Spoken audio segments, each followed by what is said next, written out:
चलिए नमस्कार दोस्तों, आज आप सबको बताने आया हूँ इस वीडियो में जो बता दूँ कि बताते हुए भी बहुत अच्छी लग रही है हमें कि जो बता दूँ कि तूफान राज का एक सॉन्ग आज आने वाला था, शायद नहीं आया, तो कल तूफान राज का सॉन्ग आने वाला है। और बता दूँ कि कौन सा सॉन्ग तूफान राज को कल आएगा। बता दूँ कि बहुत ब्लास्ट सॉन्ग है, जो बता दूँ कि बहुत अच्छी सॉन्ग है। आप सब भी शायद सुनेंगे तो सुनकर मन भर जाएगा और दिल छू जाएगा। गाना जिस गाना का बोल है, बता दूं कि जिस गाना का बोल है, जो गाना माँ के आधारित पर ये गाना बनाया गया है और माँ बेटे के गाना पर आधारित है गाना, जो तूफान राज ने गाए हैं ये सॉन्ग को।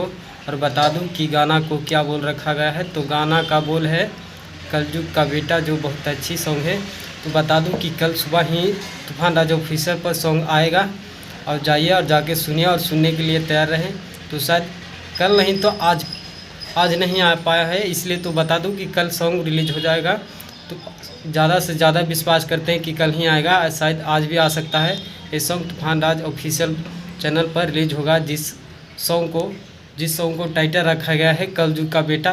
कलयुग का बेटा, आप सबको शायद बैनर दिक्कत समझिए में आ रहा होगा कि गाना को क्या टाइटल रखा गया है और कितनी अच्छे से बनाए गए हैं। तो बता दूं कि इसमें म्यूजिक दिया है जेपी तूफान ने म्यूजिक दिया है इस सॉन्ग में, जो बहुत अच्छी सॉन्ग है और बहुत ब्लास्ट सॉन्ग होने वाला है। और चलिए फिलहाल इतना ही, फिर मिलेंगे नेक्स्ट वीडियो में।